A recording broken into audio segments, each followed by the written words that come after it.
Shalom everyone, and happy Erev Shavuot, happy Pentecost, happy holiday of weeks. We have a whole bunch of stuff to talk about, and I'll talk to you later about the future scheduling, but let's start. The GHF, the Gaza Humanitarian Foundation, started operating on May 26th, last week, delivering truckloads of food to newly established distribution sites. Currently, 2 of the 4 sites opened, with 4 more planned, as well as the other 2 that have not yet opened. The way it works is that a family representative comes and takes food for a week and then departs. According to the Times of Israel, the GHF has condemned Hamas death threats against the people who receive the aid and aid groups that wish to cooperate with them, in efforts to block Gazans from reaching the distribution. There have been a few reports of an armed militia run by a man named Yasser Abu Shabab of 300 men that work with the Americans to protect the aid trucks entering Gaza from Hamas. And another report just came out, this time by Hamas, that they had managed to attack and harm this militia via IEDs. This is quite an interesting development indeed. It has long been speculated that the only power that could challenge Hamas in Gaza were the Hamulot, the tribes. So we'll see if how this develops. The UN and other international organizations in Gaza vow not to cooperate with the GHF, once again highlighting their hypocrisy in claiming that there's a crisis and starvation, but not willing to work to alleviate it, in a way that doesn't build up Hamas's terror abilities. So far, over 340 aid trucks have been delivered to Gazans via this method, which according to the IDF is over 150 people fed with over 1 million meals. Well, at the same time, last night, Hamas stole 110 trucks of aid brought in by the UN. I guess it's obvious why Hamas wants the UN to be in charge of bringing in the aid. The World Food Program released a statement that hordes of hungry Gazans broke into their warehouses, and in response, many were wounded and 2 were killed. I wonder by whom? Maybe the Hamas. Why are they guarding the supplies that are not meant to get to them, and that the UN and the World Food Program claim that they don't get and that they don't steal? There were other reports that the warehouses were Hamas ones. The Fatah, Abu Mazen's PA, Palestinian Authority, released a statement blaming Hamas for needlessly starving the people by hoarding food in their warehouses. Now, moving on briefly, we'll be back. UNRWA, who are outlawed in Israel due to supporting Hamas and cooperating with them and their active part on October 7th, but keeps operating with a blind eye turned to it, says that they have a 5-stage program for distributing food, which Israel was presented with, and it just awaits their answer. They also know that Israel has hundreds of drones in Gaza and would know if Hamas got the supplies. This is with the report of 110 trucks stolen, just makes UNRWA seem ludicrous. The Saudi media Al-Hadat reported in March that many of the armed resistant groups in Gaza begged Hamas to accept the Egyptian deal. I'm not sure which deal that is, but that Hamas refused. They also demanded that a unity government be established for the negotiations with Israel. There are about 15 such organizations, such as the Popular Front for Liberation of Palestine, the Islamic Jihad Party, and different Al-Qaeda and ISIS offshoots, and so on. Now, let's quickly jump to negotiations. Last week, Israel once again accepted Witkoff's proposal, which we've done many times, and we've been over the proposal. But in short, it's a 45 to 60 day ceasefire for 10 live hostages and 18 bodies and additional information.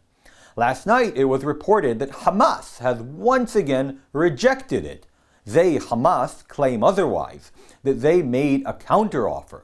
but their offer is so far from the original proposer that it's irrelevant. They want a 5 to 7 year ceasefire, and Hamas itself stay unarmed and in power. The aid brought in via the same old methods, in other words, directly into Hamas' hands. Steve Witkoff himself has responded and stated that Hamas rejected his deal and that their response is completely unacceptable and has taken us many steps backwards. Earlier in the week, Egypt claimed that Hamas offered Witkoff's deal and Israel rejected.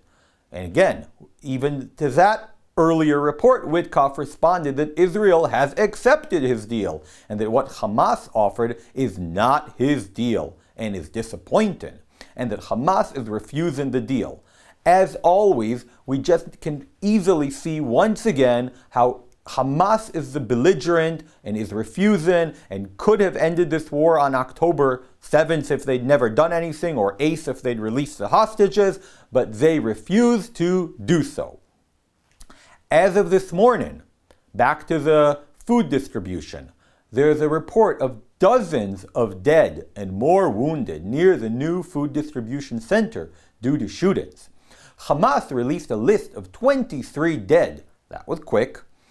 Although, amusingly, some on the list include Lazarus himself, or at least others that seem to die multiple times, like Dr. Hamdi Najjar, who was reported killed along with his wife and 9 children a week ago. So he died a week ago and this morning.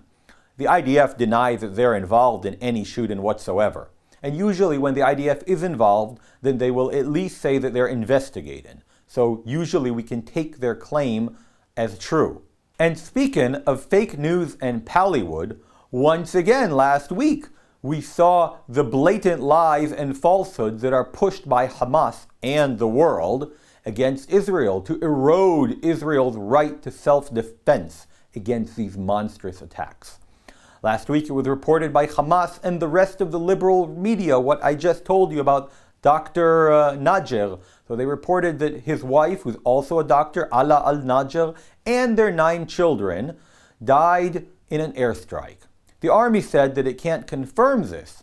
An event even happened and they're looking into it. Pictures of sweet children flooded the internet, except they were old pictures used and reused in the past by Hamas, claiming them to be members of another family killed by Israel.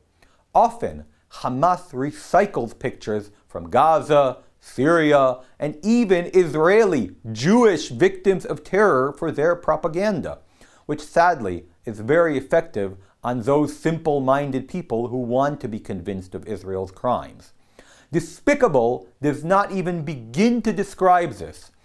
But I guess the ends justify the means, and to lie about dead children as long as it hurts Israel is allowed. But frankly, it's not as bad as using children and hospitals and schools as human shields for terror.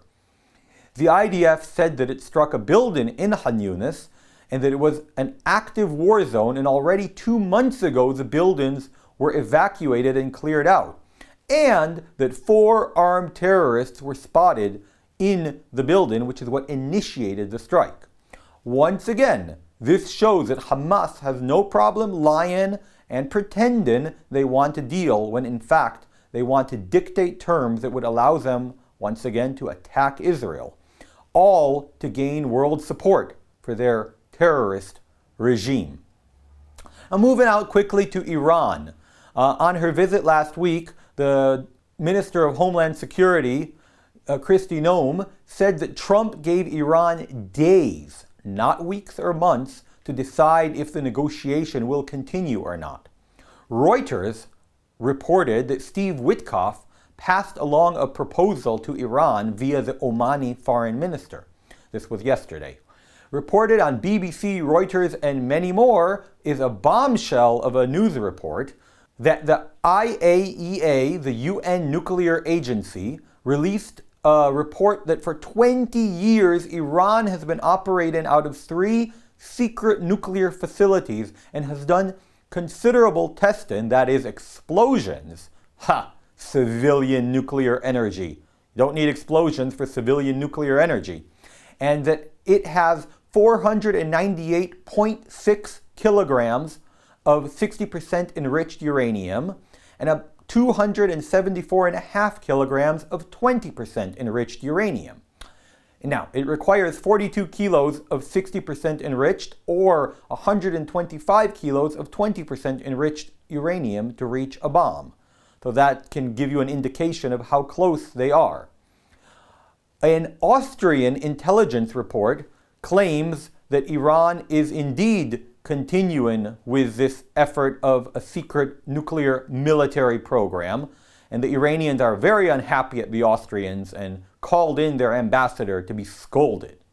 Now, my dear followers, there is one more important piece of news, which is that on June 3rd, there are the elections in South Korea. We spoke in the past about the mess that happened there a few months ago. So in 2 more days are the election. Please pray for God's will to be done, for the outcome to be that the president who will best serve his country be the one elected, and that the fraud will be discovered.